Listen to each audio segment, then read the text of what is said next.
Olá, sejam muito bem-vindos. Este é o Tema Direito, programa do curso de Direito da Universidade Franciscana. Esse programa é uma manifestação extensionista do curso de Direito, porque obviamente tem a missão de levar até você a informação sobre o mundo jurídico, esse mundo tão complexo, contingente, um mundo que obviamente decide a vida das pessoas diariamente.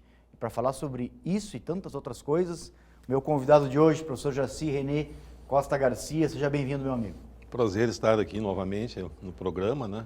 Fico à disposição sempre que desejar. O senhor já é frequentador assíduo do programa, professor? Já faz algumas vezes eu estive aqui, né, tratando sobre diversos temas, né?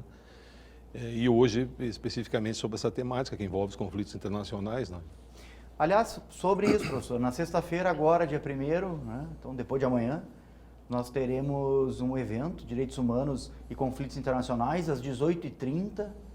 O senhor vai estar presente, professor Culeton, a professora Fernanda Bragato, da Unicinos. O professor Culeton é nosso professor aqui. O que vai se trabalhar nesse evento, professor? Eu recebi esse convite, né, e não tive como recusar de participar com colegas assim tão ilustres, né?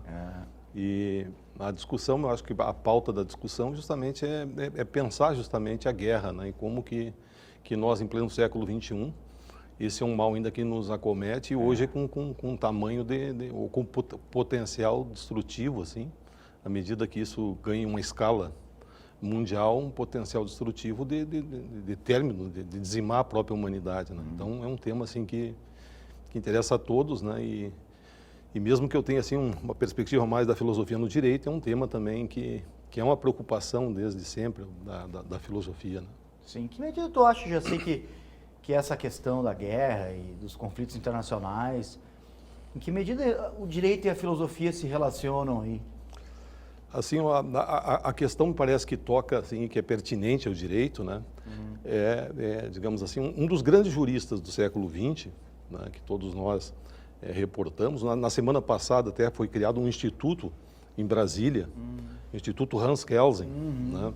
Então, um jurista falecido em 73, né, no século XX, né, ainda é um jurista que interessa muito aos estudos acadêmicos, né? No direito brasileiro, nós trabalhamos, diversos cursos de direito pelo Brasil trabalham a importância dele tanto no controle de constitucionalidade como na filosofia do direito, aplicada ao direito, né? Então, um autor extremamente importante. E no âmbito do direito internacional também, né? Ele é um autor importante, né?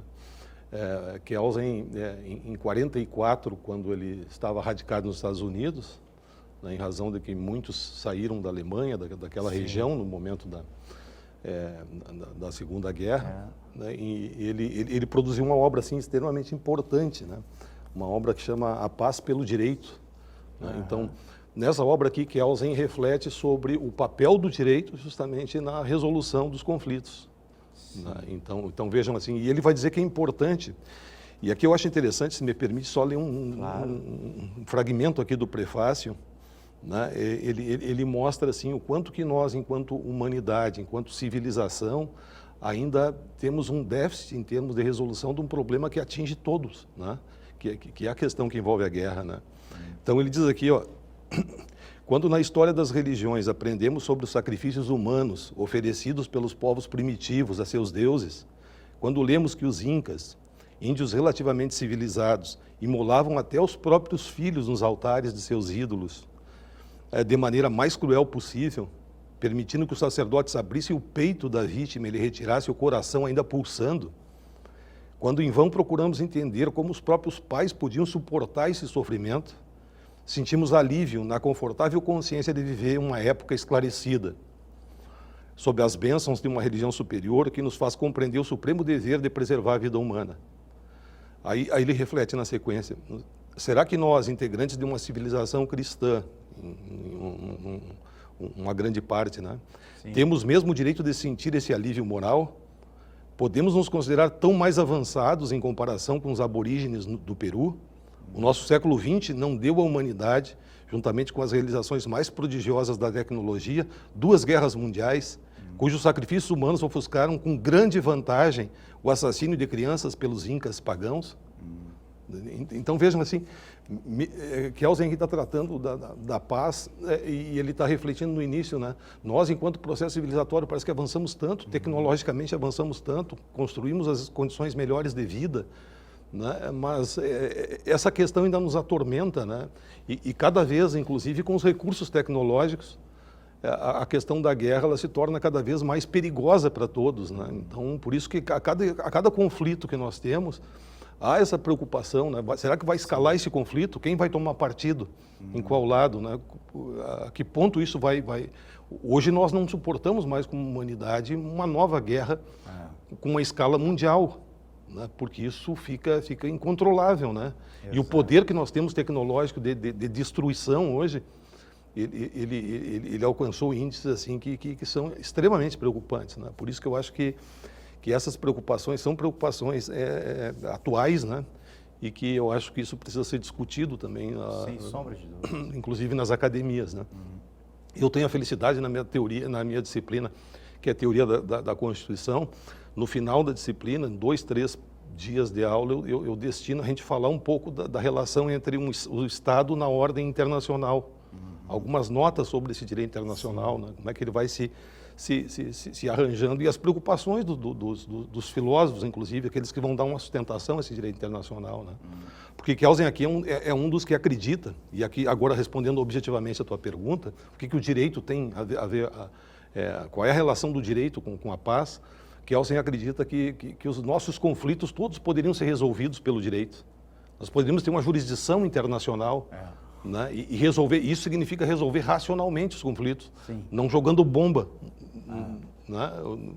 Uns nos outros, matando criança, população civil, né? Sendo dizimada, né? Não sei se... Não, é interessante, né, essa perspectiva da guerra, assim, hoje, sob vários pontos de vista, mas tu não percebe, assim, uma certa falência do sistema, do direito internacional nesse processo todo, né? Porque a gente avançou tanto, parece, teoricamente, que nós avançamos, e quando a gente se depara com uma situação dessa, a gente começa a refletir, né? Mas tudo que se construiu na perspectiva, e não estou falando de questões econômicas, né? Isso, os estados, eles dependem uns dos outros. Eu estou falando de realmente questões civilizatórias aí, e da preservação da própria vida. Acredito que esse processo é um processo que vem sendo construído historicamente, a ideia de um direito internacional. Só para reportar um pouco mais atrás, assim, ó, no século XVIII, né, nós temos assim uns escritos de Immanuel Kant, denominado aqui a paz perpétua, uma preocupação dele em objetivar o que se deveria fazer, os estados deveriam fazer em busca de uma paz duradoura. Então veja que é uma preocupação antiga. E aqui ele já projetava, em determinada parte da obra dele, a ideia de um contratualismo, a ideia de um contrato entre as nações, né, visando uma liga das nações, né, visando justamente criar uma ordem internacional com capacidade de dirimir conflitos existentes, né? Então vejam o porquê da preocupação filosófica, porque o filósofo também está preso ao seu contexto histórico e está olhando o que aconteceu, né? Veja, o grande marco do direito internacional moderno é a Paz de Westfália, né? Quer dizer, que vai por fim a um conflito que durou 30 anos na Europa, né? De 1618 a 1648, né? E que trouxe mortes, trouxe sofrimento, né? Então, vejam, é uma preocupação que aí no século XVIII ele vai tentar construir o que ele chama 6 artigos provisórios, depois 3 artigos definitivos, trazendo questões que são centrais para ele, para que a gente consiga construir uma paz duradoura, né? Então, vejam, essas questões eu entendo que o direito internacional realmente ele é complexo, né? Nós chamamos que as normas do direito internacional são soft law, são normas brandas, são normas que não têm a mesma capacidade, não tem a questão imperativa, né, que tem as normas dentro de um Estado, né? Então, por várias razões isso, né? Isso. Há uma complexidade para se compreender sim. isso. Até os Estados, né, o poder econômico, uma série de questões desses Estados na ordem internacional. Soberania. Uma série de questões que vão bater aí, claro, inclusive a questão da soberania, que Kelsen também vai tratar nessa obra Paz pelo Direito. né, como que isso se dá. E o direito internacional ele vai construindo ferramentas para isso, né? A questão do tratado internacional, dos tratados internacionais, que o tratado realmente é a grande fonte do direito internacional, vai se dizer que quando as partes dentro de um tratado elas aderem àquele tratado, elas estão, em alguma medida, abrindo mão da sua soberania para dizer, olha, todos vamos respeitar, nos obrigamos a respeitar o que foi pactuado, né? Vejam a declaração, a Carta das Nações Unidas, que o Brasil é um dos signatários lá, né? Lá nos 50 países, né, que são fundadores, digamos, da Organização das Nações Unidas, né? Então, mesmo assim, né, há tantos princípios, até trouxe aqui para a gente fazer uma referência aqui, há tantas questões presentes na Carta das Nações Unidas que não são seguidas, inclusive pelos signatários, né, os fundadores, né, Por que tu acha isso, Jesse? Qual é o causador disso, na tua opinião? Tu acha que essa obsessão pela soberania, ela acaba sendo Eu acho que tem questões de ordem econômica, né? Eu acho que o mundo é muito pragmático, né? Quando nós falamos em respeitar o humano, vejam o quanto é bonito que isso permite só fazer uma... É verdade isso que tu acabou de dizer, mas é triste, né? Sim. É muito triste. O ser humano, ele é pragmático. Eu quando trabalho com os alunos no final da disciplina de filosofia, a questão da teoria dos jogos, eu falo de alguns experimentos para mostrar como as pessoas se comportam, não como nós idealmente gostaríamos que elas se comportassem, mas fazendo experiência para ver como as pessoas agem, né? Se elas são altruístas ou se no fundo elas são egoístas. Sim. E prevalece a atitude egoísta, né? Que vai funcionar na teoria dos jogos, por quê? Porque a atitude egoísta revela uma deserção na teoria dos jogos. Por que alguém delata os companheiros? Porque ele está pensando em salvar a própria pele. Por quê? Porque prevalece nessas situações, principalmente críticas, né? Uma atitude egoísta, ao invés de uma atitude altruísta, de pensar no outro. Sim. Né? Então, essas questões, isso escala a dimensão do Estado.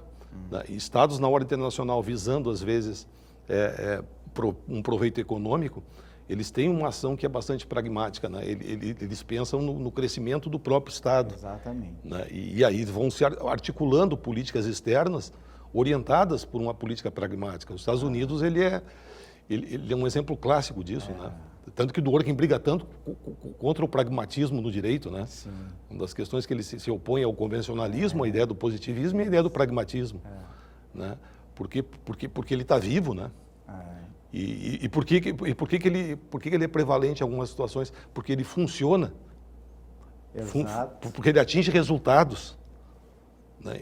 E à medida que atinge resultados, quer dizer, fica pensando assim, eu vou utilizar um modelo que me permite atingir um determinado resultado, ou eu vou usar um outro modelo que é mais humanista, mas que me impede determinadas ações. Que vai criar limitações. Que vai me criar, claro, em nome desse humanismo. Né? Então, por isso, me parece que alguns princípios que foram assinados por eles... E veja como a paz é importante. O artigo 1º, que traz os propósitos das Nações Unidas.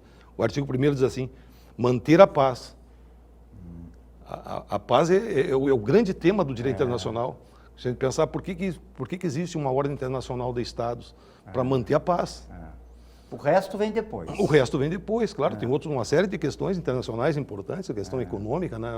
Arranjos, construções de blocos econômicos, tem uma série de questões importantes. Mas a origem é essa, né? Desde sempre, né? Identificar que nós somos perigosos e que nós precisamos conter, né? Então, a aposta de Kant é que a razão vence a força. A aposta de Kelsen é que o direito como um polo de captura da racionalidade vence a força. Né? Então, quer dizer, há uma aposta de que a razão vai prevalecer. Certo. Mas será que ela prevalece? Vejam, nós aprendemos isso, né? Se nós olharmos a forma de criação dos filhos. Há muito tempo atrás, a violência, ela imperava. É verdade. Né? Então, hoje nós usamos assim a razão. Nós pensamos assim, nós usamos hoje. o argumento e a razão, entender quando um filho está, mesmo pequeno, ele está numa situação de estresse ali, irritado, sapateando e tal, tu dá um tempo, tu vai pensar assim, olha, eu preciso, racionalmente, eu estou à frente eu não posso daquele resolver ser. com o uso da força. Eu não posso resolver com o uso da força, eu preciso... Tem que resolver com a inteligência. Com a inteligência. E no plano internacional... É a mesma coisa. É a mesma coisa. Deveria ser. Deveria ser. Professor, a gente tem assunto aqui para falar o mês inteiro, né? Mas eu quero agradecer muito a tua presença aqui. Tenho certeza que esse evento agora é imperdível, né? Esse da sexta-feira, 18h30. Qual é o local mesmo, professor? O senhor lembra? Parece que vai ser no Salão Azul presencial. Ah, tá aí. Ó. E eu até ia me passar um link porque eu poderia falar da minha casa. Certo. Né? E eu acho que talvez a Fernanda fale também à distância, né? Não sei. Mas olha, vale muito a pena, viu? Fica o convite para o nosso telespectador. Obrigado também. No Salão Azul, agora sexta-feira, 18h30, então dia 1º de dezembro. Direitos Humanos e Conflitos Internacionais. Professor, mais uma vez, quero agradecer a sua presença aqui e parabenizar por esses anos todos de docência, de casa aqui, né? Também, obrigado. O senhor é uma referência nossa, o senhor sabe disso. Obrigado aí pelas palavras. Muito bem, vamos agradecer a você também pela audiência. Fique ligado nos próximos programas da TV da Universidade Franciscana. Até a próxima.